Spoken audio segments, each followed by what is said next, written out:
Assalamualaikum warahmatullahi wabarakatuh. Halo, perkenalkan kami dari kelas 2023D dari absen ganjil akan mempraktekkan hasil video praktisi yang ditugaskan oleh Bapak Agus Suprijono. Perkenalkan, nama saya Agna Baru Adila dengan akhiran NIM 134. Saya Rina Dwi Lestari dengan akhiran NIM 136. Saya Afifah Wardah dari akhiran NIM 139. Saya Nabila Zaria Rahma dengan akhiran NIM 142. Saya Muhammad Galamullah dengan akhiran NIM 145. Saya Muhammad Dawud Sudin dengan akhiran NIM 147. Saya Ivana Mela Putri dengan akhiran NIM 150. Saya Amra Bibina dengan akhiran NIM 152. Saya Mutimatu Saada dengan akhiran NIM 157. Saya Muhammad Dulan Jawaruddin dengan akhiran NIM 159. Saya Aliana Nawasakifa dengan akhiran NIM 161. Saya Jian Giligis dengan akhiran NIM 163. Saya Muhammad Alfred Jasolim dari akhiran NIM 165. Saya Razita Aksila dengan akhiran NIM 167. Saya Nabila Putri Syafrani dengan akhiran NIM 169. Saya Mutafarat Ramayasari dengan akhiran NIM 171. Saya Salsabila Sayusti dengan akhiran NIM 174. Saya Wadi Ramadan dengan akhiran NIM 176.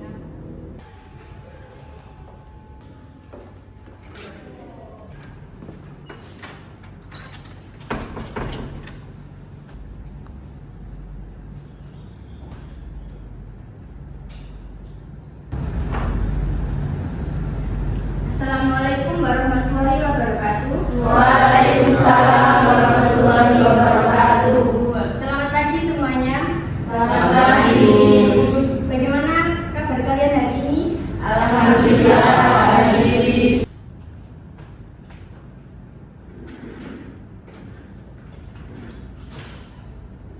Oke, sebelum memulai pembelajaran hari ini, ketua kelas untuk memimpin doa, dipersilakan. Baik, sebelum memulai pada pelajaran hari ini, alangkah baiknya kita berdoa dulu. Berdoa menurut keyakinan masing-masing. Berdoa mulai. Berdoa selesai. Ya anak-anak, mari kita absen terlebih dahulu. Agna hadir.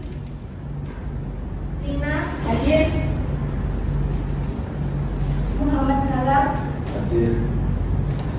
Muhammad Harif, Hadir. Ivanda hadir. Amra hadir. Mutimatus hadir. Muhammad Nurdar Hadir. Alias hadir. Zihan hadir. Muhammad Auto Hadir. Razita hadir. Nabila hadir. Rita hadir. Salsabila hadir. Wardah hadir. Sebelum memasuki pembelajaran hari ini, ada yang masih ingat pembelajaran minggu lalu? Ya, silakan. Ya, materi minggu lalu adalah pasar bebas. Ya, jelaskan secara rinci. Pasar bebas itu adalah adanya penawaran dan permintaan tanpa adanya hubungan dari pemerintah. Yuk kita beri aplaus pada Mbak Alda. Benar sekali Mbak Alda, pasar bebas adalah sistem ekonomi yang didasarkan pada penawaran dan permintaan dari atau tanpa dari pemerintah. Itu ya Nana. Iya. Dari ilmu ekonomi yaitu yang pertama kita bisa berpeluang karir yang lebih luas dan berwirausaha yang sukses. Untuk dampak sosial sendiri, kita bisa memahami kebijakan publik dan mengatasi masalah sosial yang terjadi di lingkungan sekitar. Dapat dipahami? Oke, bismillah. Baik, di sini sebelum mulai pelajaran, kita bermain ice breaking dulu ya. Ya. Jadi nanti saya akan memutarkan lagu dan saya akan memberikan pulpen ini. Pulpen ini saya akan berikan ke yang paling kanan dulu. Nanti pas lagunya sudah mati, orang terakhir yang yang mendapatkan pulpen ini akan maju. Baik, mulai dari kanan. Dengar dulu. Kita mulai ya.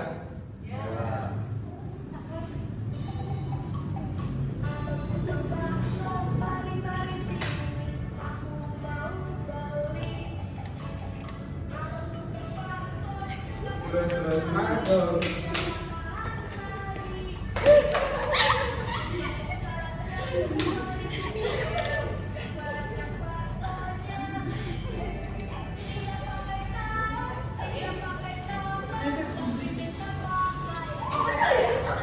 Ayo.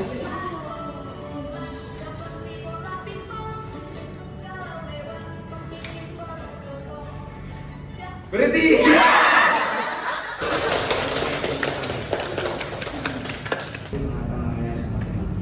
Halo semuanya. Perkenalkan, aku Ina. Kamu dihukum menyanyi berupa dari mana? Hurufnya dan itu ya. Oke, Pak.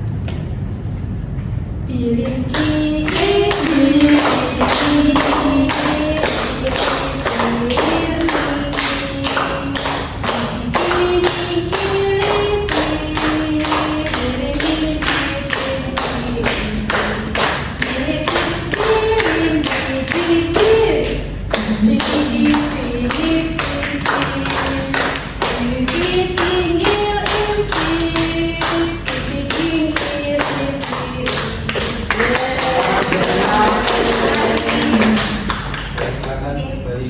Makasih, Pak.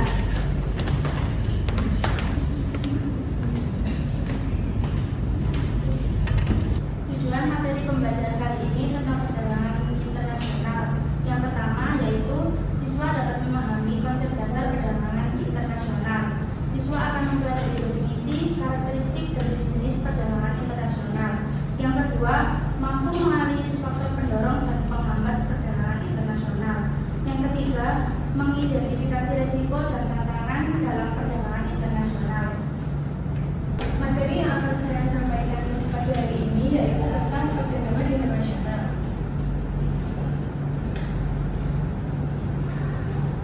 Yang pertama, faktor pendorong. Yang kedua, manfaat dan gambaran. Yang ketiga, teori. Yang keempat, kebijakan pemerintah untuk mendorong ekspor.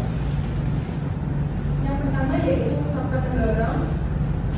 Untuk memenuhi kebutuhan barang dan jasa di dalam negeri sekaligus luar negeri. Yang kedua, meningkatkan pendapatan suatu negara untuk memperoleh keuntungan barang atau jasa. Yang ketiga, adanya kelebihan produk di luar negeri sehingga terbukanya pasar baru untuk menjual produk tersebut.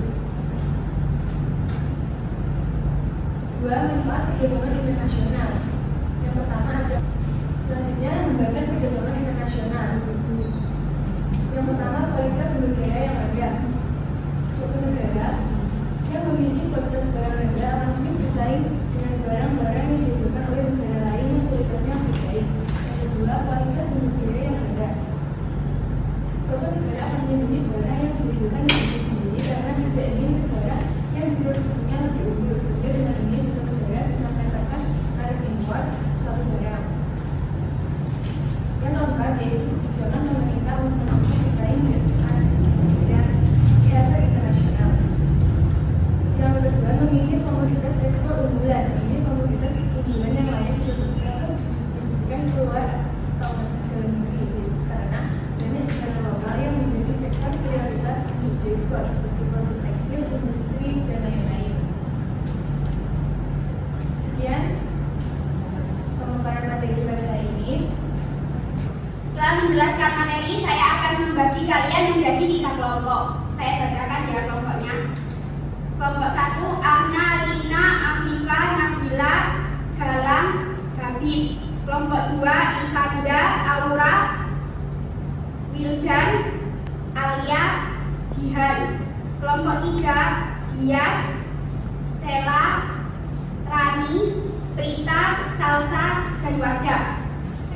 Silakan bergabung ke kelompok masing-masing. Baik, untuk penugasannya kelompok 1 yaitu mendiskusikan hubungan antara negara Indonesia dan Malaysia.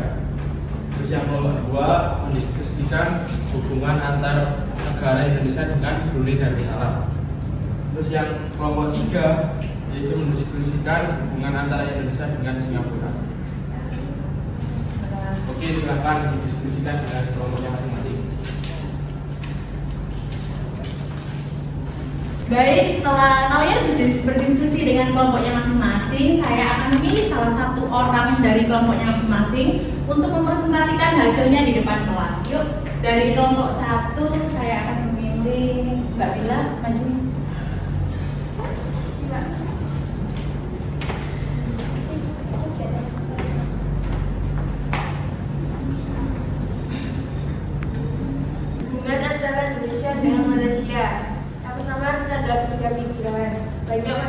Indonesia bekerja di Malaysia, terutama di sektor perhubungan, konstruksi, dan rumah tangga. Yang kedua, pendidikan dan pertukaran pelajar. Ada banyak program pertukaran pelajar dan kerjasama pendidikan antara institusi di Indonesia dan Malaysia. Jadi ekspor dan impor dari negara Indonesia ke Malaysia ini apa?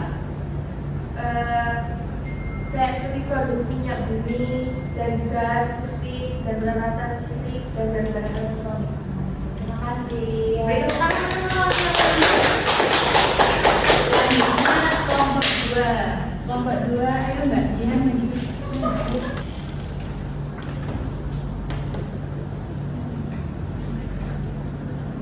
Jadi hubungan antar Indonesia dengan Brunei Darussalam yaitu ekspor dan impor.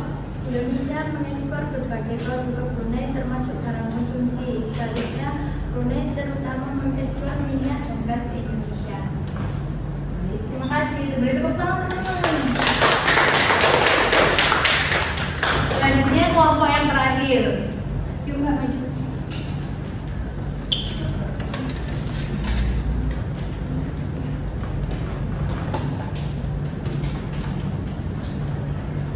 Jadi hubungan kerjasama Indonesia dan Singapura dalam beberapa tahun lalu hubungan kerjasama berkembang secara signifikan. Secara konsisten menjadi investor menjadi 7,1 M. Ekspor Indonesia dengan Singapura hasilnya bank dan migas, produk elektronik, produk tekstil, impor Indonesia dengan Singapura, mesin, produk kimia, makanan dan minuman. Terima kasih. Beri tepuk tangannya. Jadi kesimpulan dari semua kelompok yang telah presentasi pada hari ini adalah perdagangan internasional yang sangat penting untuk menunjang ekspor impor dari setiap negara dalam bidang sosial, budaya, politik, pertahanan, dan keamanan. Terima kasih. Sama kasih anjir, kau ikut juga murid. Setelah berdiskusi dengan kelompok, saya akan mengadakan kuis. Siapkan HP kalian, saya sudah memberikan link di grup.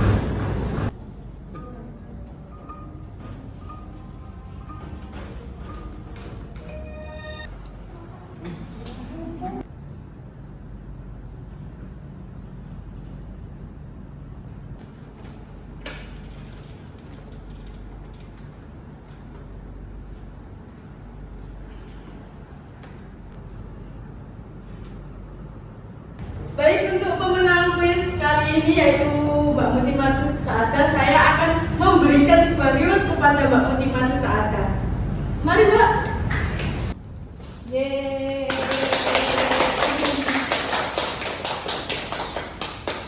Terima kasih. Jadi tambahan materi pada pertemuan kali ini adalah perdagangan internasional. Faktor terjadi perdagangan internasional yang pertama, perbedaan sumber daya alam. Yang kedua, perbedaan tingkat kualitas sumber daya manusia. Yang ketiga, perbedaan ilmu pengetahuan dan teknik.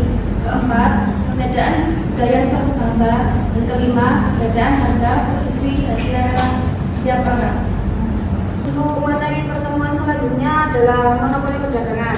Monopoli perdagangan adalah suatu cara yang ditempuh seseorang atau kelompok untuk dapat menjadi penguasa atau memiliki hak eksekutif dalam menyediakan barang atau jasa di dalam sebuah pasar. Sebelum pembelajaran hari ini selesai, saya menyampaikan tugas berupa review yang sudah dijelaskan hari ini. Baik, Bu. Baik, akhirnya materi pada hari ini selesai juga. Terima kasih semuanya sudah memperhatikan dari awal hingga akhir. Sebelum pembelajaran ditutup, sebaiknya kita berdoa terlebih dahulu. Silakan ketua kelas untuk mengirim doa. Baik teman-teman, sebelum pelajaran hari ini kita akhiri, marilah kita berdoa menurut kepercayaan masing-masing. Berdoa mulai. Doa selesai. Terima kasih. Assalamualaikum warahmatullahi wabarakatuh. Waalaikumsalam warahmatullahi wabarakatuh.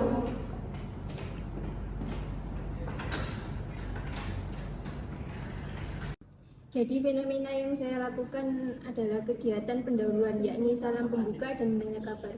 Aliran filsafat yang berkaitan dengan fenomena ini adalah aliran filsafat esensialisme. Aliran esensialisme dalam filsafat pendidikan menekankan pada pengetahuan dan keterampilan inti. Fenomena yang saya lakukan adalah guru menugaskan kepada ketua kelas untuk memimpin doa bersama. Analisis filsafat yang berkaitan dengan fenomena ini adalah esensialisme.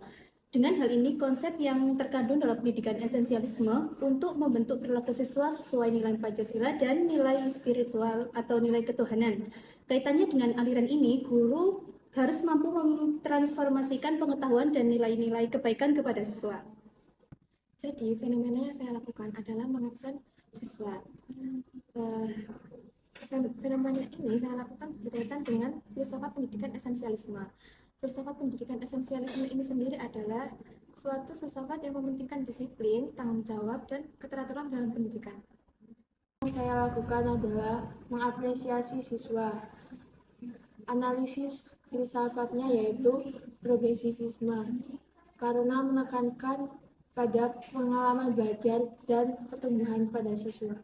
Fenomena yang saya lakukan adalah dengan fenomena guru memberikan motivasi yang baik pada siswa mengenai manfaat ekonomi yang signifikan untuk kehidupan yang lebih baik, sehingga dan dapat mengelola sumber daya secara efisien sehingga bisa mempersiapkan mereka untuk kehidupan ekonomi yang lebih baik di masa depan.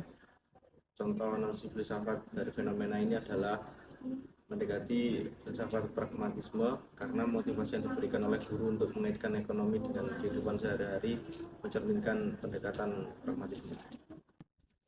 Fenomena yang saya berikan adalah guru memberikan SBG. Dalam analisis filsafatnya adalah esensialisme. Dalam konteks hubungan esensialisme dengan guru memandu kepada seluruh siswa untuk melakukan ice breaking, menguasai lapangan subjek di mana dituntut untuk menjadi contoh dan panutan. Jadi, fenomena yang saya lakukan adalah guru memberikan tujuan pembelajaran yang berkaitan dengan filsafat pendidikan esensialisme.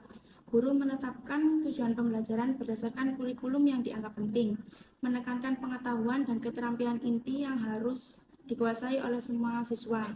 Guru berperan sebagai otoritas utama dalam menentukan isi pembelajaran.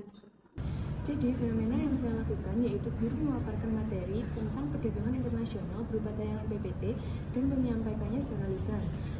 Nah, dari fenomena di atas, yakni termasuk dalam aliran filsafat progresivisme karena fenomena ini menekankan pembelajaran yang interaktif, relevan, dan praktis di mana guru menggunakan berbagai media dan metode untuk menyampaikan materi secara efektif.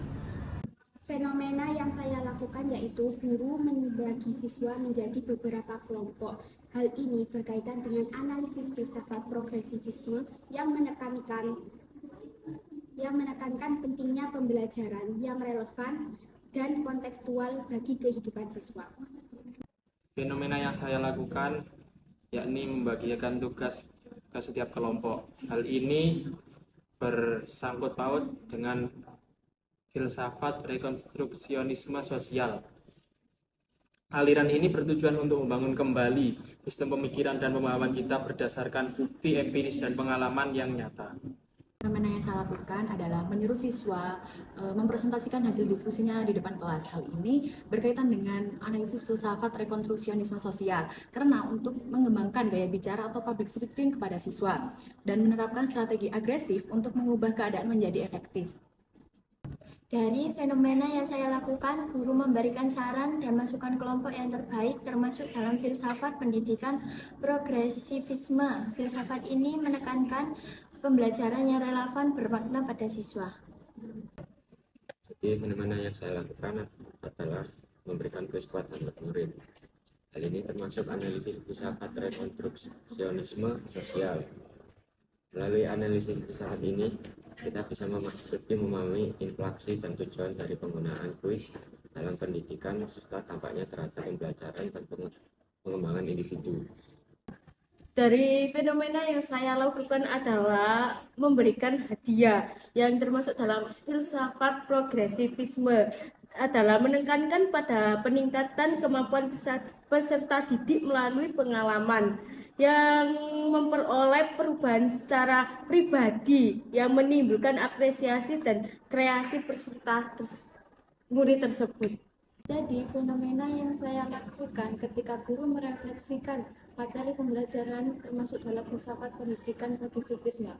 Progresivisme menekankan pentingnya adaptasi pendidikan terhadap kebutuhan siswa dan masyarakat yang berubah dengan fokus pada 1. Pendidikan berpusat pada siswa, 2. Pembelajaran aktif dan kolaboratif. Fenomena yang saya lakukan adalah guru memberi materi untuk pertemuan selanjutnya, termasuk aliran filsafat perennialisme.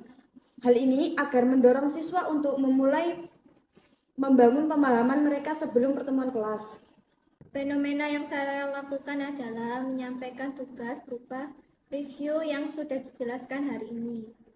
Aliran filsafat ini adalah perennialisme yang menekankan pentingnya prinsip-prinsip dan pengetahuan yang abadi, yang diyakini relevan sepanjang waktu.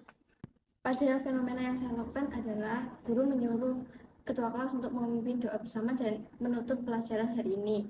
Fenomena ini termasuk pada filsafat esensialisme, di mana aliran ini mendekatkan pada nilai moral antara guru dan siswa. Demikian hasil video yang kami buat. Wassalamualaikum warahmatullahi wabarakatuh. Bye.